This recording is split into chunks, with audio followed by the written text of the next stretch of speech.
السلام علیکم ورحمۃ اللہ وبرکاتہ۔ نالج مزمل میں سب مسلمانوں کو خوش آمدید کہتا ہوں، تمام دوستوں کو، میرے بھائیوں کو، میرے پاکستانیوں کو۔ دوستو، آج کا ہمارا جو ٹاپک ہے وہ مہنگائی کے متعلق ہے۔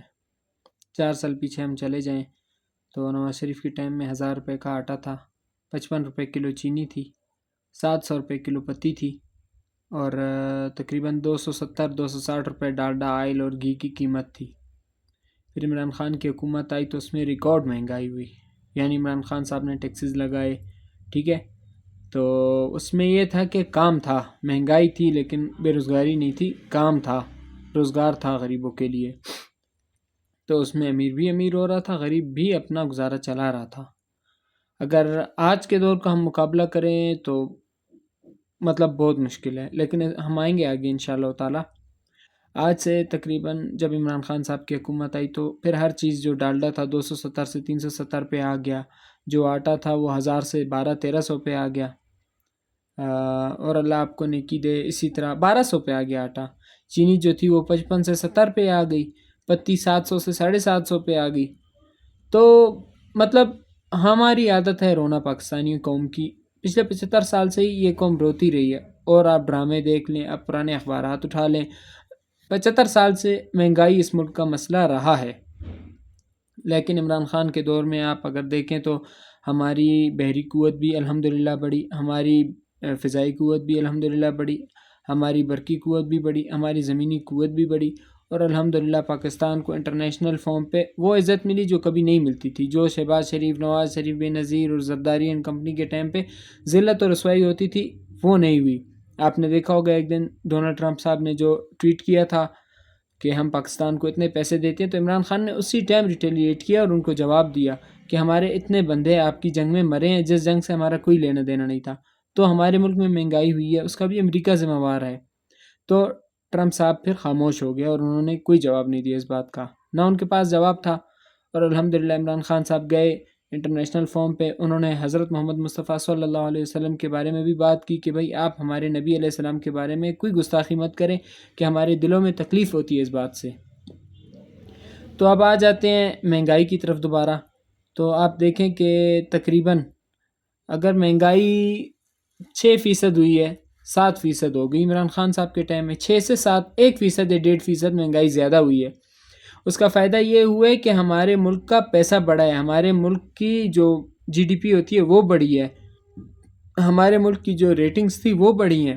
ٹیکسٹائل ہماری جو 1990 سے بند تھی، 2020 میں ٹیکسٹائل ملوں کے مالکان عمران خان صاحب کے پاس گئے اور انہوں نے کہا کہ ہمیں 2 لاکھ مزدور چاہیے۔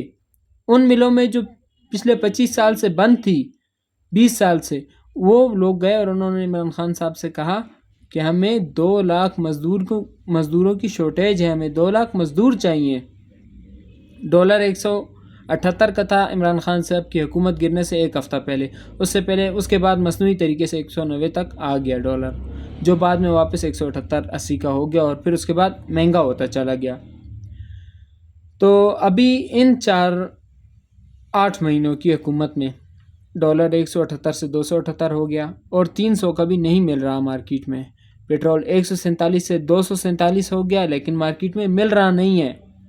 چینی آپ کی 70 سے 100 روپے ہو گئی، لیکن ملتی نہیں ہے۔ آٹا آپ کا 1000 سے 3000 کا ہو گیا، لیکن ملتا نہیں ہے۔ سونا آپ کا 1,25,000 سے 1,90,000 کا ہو گیا۔ اسی طرح ڈالر آپ کا 178 سے 300 پہ، لیکن دستیاب نہیں ہے۔ تو آپ بتائیں کہ عمران خان صاحب کا ٹائم اچھا تھا یا اس سے پہلے کا اچھا تھا یا آج کا دور اچھا ہے؟ تو سب سمجھدار ہیں الحمدللہ۔ تو ہم دوبارہ ہمارے ملک کو صحیح ہونے میں کتنا عرصہ لگے گا؟ تو میں آپ کو بتا دوں کہ پاکستان چاروں طرف سے مطلب اچھے ہمسائے نہیں ہیں پاکستان کے۔ اگر آپ ایران کو دیکھیں تو 5 سے 6% چانس ہے کہ عمران خان اگر آ جاتے ہیں تو ایران حکومت آپ کا ساتھ دے گی، اور اگر عمران خان صاحب آ جاتے ہیں تو افغان حکومت بھی آپ کا ساتھ دے گی۔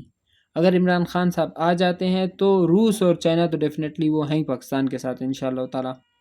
اب جو عمران خان صاحب روس کا کہہ رہے تھے، اگر روس چلے جاتے، ہمیں روس کے ساتھ جانے میں فائدہ ہے یا امریکہ کے ساتھ جانے میں فائدہ ہے؟ تو آپ دیکھیں روس کے ساتھ اگر ہم چلے جاتے تو گندم ہمیں آدھے ریٹ پہ مل رہی تھی، کیونکہ روس کے جو آس پاس کے راستے ہیں زیادہ اس کے بھی ہمسایہ ممالک کے ساتھ اچھے تعلقات نہیں ہیں، اور جو راستہ اس کے پاس ہے وہ سردی ہوتی ہے، سال 12 مہینے وہاں پہ برف ہوتی ہے، تو گرم پانیوں میں رسائی کے لیے اپنا جو ایکسپورٹ کرنے کے لیے روس جو ہے دنیا کا سب سے بڑا ملک ہے، اس کی ایکسپورٹس بھی دنیا میں سب سے زیادہ ہوتی ہیں اگر اس کے پاس راستہ ہو۔